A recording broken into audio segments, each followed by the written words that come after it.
Is a partnership between, let's say, us as a sports officials and the... Lobi AFC mulus, supporter Malaysia akhirnya bernafas lega usai FIFA batalkan pencoletan Malaysia di FIFA Asian Cup 2026. Salman bin Ibrahim, mereka akan masuk tier 1. Petinggi FAM mulai sombong, biarkan kami segrup dengan Indonesia.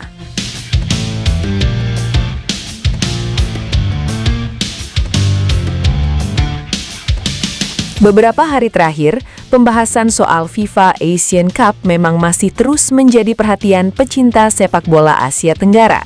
Setelah sebelumnya ramai kabar bahwa Malaysia terancam berada di tier 2 karena berbagai polemik yang berkembang, kini justru muncul skenario yang benar-benar membuat publik terkejut.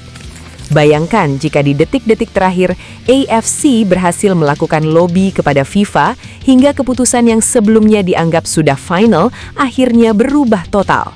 Malaysia tidak jadi dicoret dari tier 1, bahkan kembali mendapatkan tempat bersama negara-negara unggulan Asia Tenggara.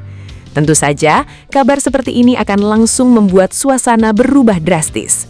Supporter Malaysia yang sebelumnya cemas langsung bisa bernafas lega, sementara negara-negara lain mulai mempertanyakan apa sebenarnya yang terjadi di balik layar. Dalam skenario ini, diceritakan bahwa komunikasi intensif antara petinggi AFC dan FIFA berlangsung secara tertutup. Beberapa media mulai berspekulasi bahwa AFC tidak ingin salah satu negara dengan basis supporter besar kehilangan kesempatan tampil di kompetisi baru tersebut. Nama Presiden AFC, Salman bin Ibrahim pun ramai dibicarakan karena dianggap memiliki peran penting dalam menjembatani komunikasi tersebut. Kabar yang beredar menyebutkan bahwa Malaysia akhirnya kembali dimasukkan ke tier 1 setelah berbagai pertimbangan dilakukan. Walaupun belum ada penjelasan panjang mengenai alasan perubahan itu, keputusan tersebut langsung mengubah suasana di kalangan supporter Malaysia. Bayangkan saja bagaimana reaksi mereka. Sebelumnya media sosial dipenuhi rasa kecewa, kritik terhadap federasi, bahkan kekhawatiran bahwa Malaysia akan kehilangan gengsi di hadapan negara-negara tetangga. Namun, hanya dalam waktu singkat, semuanya berubah. Tagar yang tadinya bernada protes mulai berganti menjadi ucapan syukur dan perayaan. Banyak yang merasa perjuangan federasi akhirnya membuahkan hasil. Mereka menganggap Malaysia masih layak bersaing dengan tim-tim terbaik Asia Tenggara dan tidak sepantasnya berada di kasta kedua. Di sisi lain, dalam alur cerita ini, muncul pula pernyataan yang membuat suasana semakin panas. Beberapa petinggi FAM digambarkan mulai menunjukkan rasa percaya diri yang tinggi. Bahkan muncul komentar bernada menantang, biarkan kami satu grup dengan Indonesia. Kalimat itu langsung menjadi bahan pembicaraan di berbagai platform media sosial. Sebagian supporter Malaysia menganggap tim mereka kini sudah siap menghadapi siapapun. Mereka percaya perkembangan skuad dalam beberapa tahun terakhir membuat Malaysia tidak lagi bisa dipandang sebelah mata. Namun, tentu saja, komentar seperti itu langsung memancing respons dari Indonesia. Banyak supporter Garuda yang justru menyambut tantangan tersebut. Mereka beranggapan jika benar Indonesia dan Malaysia berada dalam satu grup, justru pertandingan akan semakin menarik. Rivalitas kedua negara memang sudah berlangsung sangat lama. Setiap kali bertemu, atmosfer pertandingan hampir selalu luar biasa. Stadion penuh, tensi tinggi, dan perhatian publik Asia Tenggara tertuju ke laga tersebut. Tidak heran jika banyak yang justru berharap duel itu benar-benar terjadi. Kalau melihat perkembangan sepak bola Indonesia beberapa tahun terakhir, rasa percaya diri supporter memang memiliki alasan. Indonesia menunjukkan peningkatan yang cukup signifikan. Performa tim nasional menjadi lebih konsisten, kualitas permainan semakin berkembang, dan banyak pemain muda mulai mendapatkan pengalaman di level internasional. Kehadiran pemain keturunan yang mampu menambah kedalaman skuad juga membuat kekuatan Indonesia meningkat dibanding beberapa tahun sebelumnya.